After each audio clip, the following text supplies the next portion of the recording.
Thank you, Sahar, and thank you to Radwan and CSID for organizing. I'm privileged and honored to be with Khalid, Mustafa, Bashir, and all the panelists.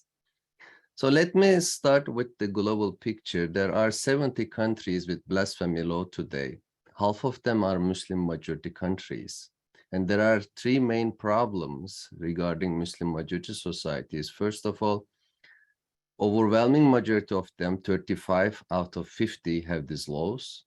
Second, they are against the trend because in the world, European countries are abolishing the laws, Muslim societies and countries having new laws with more emphasis. And third, their punishments are much more severe. 6 Muslim countries have capital punishment for blasphemy.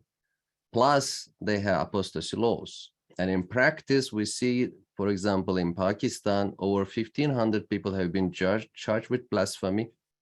Over 100 persons have been lynched on the street by mob. This restrict not only freedom of speech and religion, but also restrict this country's chances of democratization and development. So, and is this only a state problem? It's not. It's also a societal problem. According to Pew survey of 2013, in the Middle East, Southeast Asia, and South Asia, 50% of the people or more say that Sharia should be land of the law, and among them, 70% in South Asia, 50% Middle East, 30% in Southeast Asia say that apostates should be killed. So this strong political and social dimensions, where is it the source? So both Khalid and Mustafa enlightened us about the weakness of these ideas coming from Quran and Sunnah. And in my book, Islam, Authoritarianism and Underdevelopment, a Global and Historical Comparison, I emphasize 2 issues where you see the gap between the Quran and the Muslim practices. One is not to killing Muslims, and there is emphasis on it, but Muslims still killing each other in civil wars, terrorism, and wars.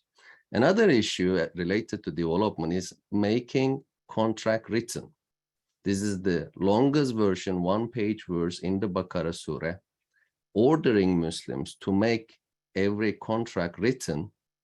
But when we analyze 15th and 16th century, when Europeans making written contract obligatory, starting with Italy, and then in Europe, they reached the level of 90% written contracts, whereas in the Ottoman Empire, even in Istanbul and other urban areas, written contracts was 5 to 10%.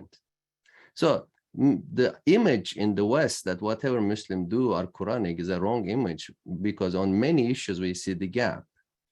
And where is it coming from then? Of course, the connection between politics and religion. And we refer rightly to medieval practices. But here in a few minutes, I want to divide medieval time to 2 periods. One is the time between 8th to 11th centuries, when Muslim ulama, the Islamic scholars, put a distance between themselves and the political authorities. Abu Hanifa, Imam Malik, Hanbal, and Shafi, and also Shia scholars, regard politicians and rulers, sultan or caliph, as corrupt. And at that time, there was a diversity, intellectual flourishing, economic prosperity, and creativity in the Muslim world. There were philosophers like Razi, who were agnostics, and they were bringing many ideas from Greek and other philosophies without any punishment and being killed as apostates or blasphemous. And at the time, we called Muslim Golden Era, between 8th to 11th centuries. But in the 11th century, because of many economic, social, political, military crises, and the Caliph Abbasi, Caliph Qadir's declaration of Qadiri Creed, where certain Shia and Mu'tazila declare infidels to be punishable by death. And where, unfortunately, the great scholar Ghazali, at the end of his book, the Philosopher, in 2 pages, he declared Ibn Sina, Farabi, and their followers as punishable by death because of their apostasy. And then since the 11th century until today, what I call ulama state alliance really represent this idea. And for them, apostasy and blasphemy are very important thing to keep their autonomy and power. Yes, during the Ottoman era, Tanzimat in 19th century, there were reforms. Secular reformers came in a very authoritarian manner from Turkey to Tunisia, from Egypt to Syria, and even Southeast Asia. But since 1970s, especially from the Iranian Revolution we discuss these days, three groups, ulama, Islamists, and unfortunately Sufi sheikhs, they propagate in their political parties, in mosques, in Sufi lodges, tekke, zawiya, very radical, very restrictive ideas. And they make this idea of blasphemy very popular among the masses. Here, the results I just cited in the survey, that many people embrace this idea of punishment. Because in the Islamist agenda, they have very few things. One is restricting women's rights, and the other is punishing blasphemy and apostasy in order to establish a hegemony. So what should we do if, as Khalid and Mustafa already explained well, that there is no Qur'anic or Sunnah sources, and if it is historical and power related, it makes us optimistic. But at the same time, we should not be overly optimistic, because for intellectuals like us, there are threats, that physical or violent threats coming from those who defend the hegemony. And at the same time, it's really very difficult to keep the middle ground, because today in the Muslim world, there is a very strong anti-religious secularization coming. In Turkey now, after the Islamist regime and whatever happening in the last 10 years, many people becoming anti-Islam, or what I call aggressive, assertive secularist.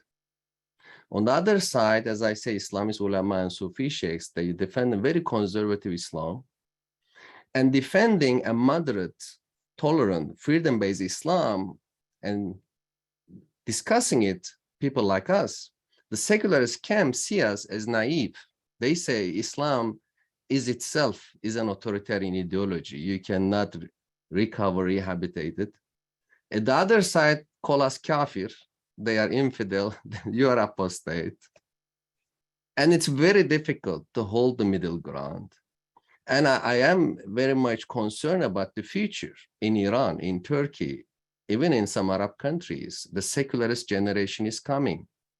And when they came a very assertive secularist way, they may bring an anti-religious dictatorship, which is as bad as an Islamist dictatorship. And this issue of apostasy is key to really establish an opportunity of democratization and middle ground. That's the historical thing that really ended Muslims' golden age. The Ibn Sina, Farabi, Biruni, and others, they live in an atmosphere of diversity and coexistence until the 11th century and post-11th century ulama-state alliance. They restrict their ability to express themselves. That's why it's very important that we challenge the blasphemy and apostasy laws today. And that's why, as Radwan called, I see this panel historic. Thank you so much.